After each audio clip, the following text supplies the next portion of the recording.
Everyone, स्वागत है आप सबका आपके अपने YouTube चैनल विकृति का विज्ञान में। मैं फिर हाजिर हूँ एक नई वीडियो, एक नए टॉपिक के साथ। आज की वीडियो में हम उन सारे डायग्नोस्टिक प्रोसीजर्स की बात करेंगे जो कि ट्यूबरक्लोसिस की डायग्नोसिस बनाने में इम्पोर्टेंट है। बेसिकली हम उन सारी लैब इन्वेस्टिगेशन और इमेजिंग टेक्निक की बात करेंगे जो कि हम ट्यूबरक्लोसिस में करवाते हैं। तो वीडियो में आगे बढ़ने से पहले आपसे रिक्वेस्ट है, यदि आप चैनल पे नए हैं तो चैनल को सब्सक्राइब करना ना भूलें, साथ ही साथ बेल आइकॉन को भी जरूर दबाएं ताकि आपको मेरी सारी वीडियो के नोटिफिकेशन मिलते रहे। तो चलिए ट्यूबरक्लोसिस से रिलेटेड टेस्टिंग की बात करते हैं कि हम वेरियस क्या क्या टेस्ट करवा सकते हैं ट्यूबरक्लोसिस में। तो बेसिकली ओवरऑल जितनी टेस्टिंग है ट्यूबरक्लोसिस से रिलेटेड, हम उन्हें दो पार्ट्स में डिवाइड करते हैं। पहला पार्ट जो है वो इन्वेस्टिगेशंस हैं जो कि बॉडी में ट्यूबरक्लोसिस के बैक्टीरिया को फाइंड करने में हेल्प करती हैं, जबकि जो दूसरी तरीके की टेस्टिंग है वो सारी टेस्टिंग है जो बॉडी में ये पता लगाती हैं कि एक्टिव फॉर्म की ट्यूबरक्लोसिस है या लेटेंट ट्यूबरक्लोसिस है बॉडी में। तो पहले उन सारी इन्वेस्टिगेशंस की बात करेंगे जो कि रिक्वायर्ड है ट्यूबरक्लोसिस के बैक्टीरिया को बॉडी में फाइंड करने में। तो बेसिकली ये दो तरीके की इन्वेस्टिगेशंस हैं, एक है टीबी स्किन टेस्ट TST और दूसरी है टीबी ब्लड टेस्ट। यानी पहली टेस्टिंग हम स्किन के थ्रू करते हैं और दूसरी टेस्टिंग हम ब्लड के थ्रू करते हैं। इन टेस्टिंग के द्वारा हम बैक्टीरिया को बॉडी में फाइंड तो कर सकते हैं, बट टीबी की क्या स्टेज है, किस फॉर्म में टीबी है, उसका हम इनके द्वारा नहीं पता लगा सकते। अब दूसरी तरीके की जो इन्वेस्टिगेशंस हैं वो बॉडी में टीबी की स्टेजेस का पता लगाने में हेल्प करती है कि बेसिकली हम दो स्टेजेस की बात करते हैं कि लेटेंट टाइप ऑफ ट्यूबरक्लोसिस की और दूसरी है एक्टिव फॉर्म ऑफ ट्यूबरक्लोसिस की।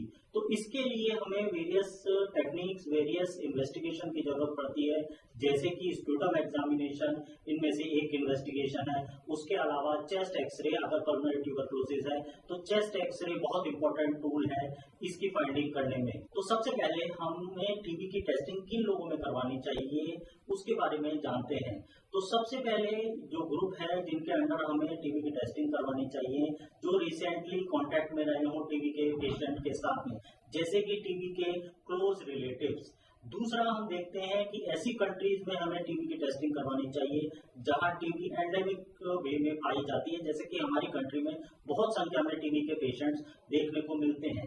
तीसरा जो ग्रुप है वो ऐसा ग्रुप है जो हाई रिस्क सेटिंग सेटअप में काम करता हो, जैसे कि करेक्शनल फैसिलिटीज हैं, यानी कि जेल में काम करता हो या लॉन्ग टर्म केयर फैसिलिटीज में काम करता हो। तो ऐसे रिस्क ऑफ पेशेंट्स में ज्यादा चांसेस हैं कि पेशेंट में ट्यूबरक्लोसिस ट्रांसमिट हो सकती है। फिर तीसरा हम देखते हैं हेल्थ केयर वर्कर्स हैं, जैसे कि डॉक्टर्स हो गए, नर्सिंग स्टाफ हो गया, लैब इन्वेस्टिगेशंस करने वाले पर्सनल हो गए। इन लोगों में ज्यादा चांसेस है कि इनमें टीबी ट्रांसमिट हो सकती है। फिर पांचवा ग्रुप हमारा बच्चों का हो सकता है, एडोलेसेंट का हो सकता है, यंग चिल्ड्रंस का हो सकता है, जिनमें क्योंकि स्वभाव से ही नेचुरली इम्यूनिटी कम रहती है, तो हो सकता है अगर वो किसी टीबी पेशेंट के कांटेक्ट में आए हैं तो वो इजीली ट्यूबरक्लोसिस से इन्फेक्टेड हो सकते हैं। तो ये ओवरऑल 5 तरीके के ग्रुप हैं जिनमें हम नेचुरली या नॉर्मली हमें टीबी की डायग्नोसिस करवा के देखनी चाहिए। अब इसके बाद टीबी के हाई रिस्क ग्रुप की बात करते हैं, यानी जिन लोगों में टीबी ज्यादातर होती है। तो ऐसे पेशेंट में सबसे पहले HIV पॉजिटिव पेशेंट्स आ सकते हैं जिनको एड्स है या HIV पॉजिटिव है लोग। उसके अलावा यंग चिल्ड्रंस, 4 साल से छोटे बच्चे या यंग अडल्ट हो सकते हैं, ओल्ड एज पेशेंट्स हो सकते हैं जिनमें टीबी ज्यादा होने की संभावना है।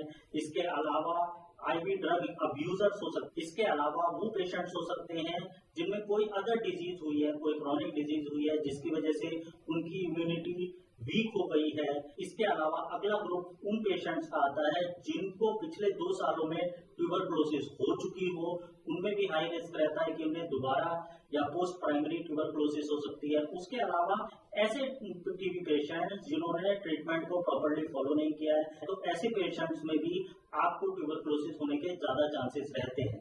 तो हमने इस तरीके से देखा कि किन लोगों में हमें ट्यूबरक्लोसिस की इन्वेस्टिगेशंस करवानी चाहिए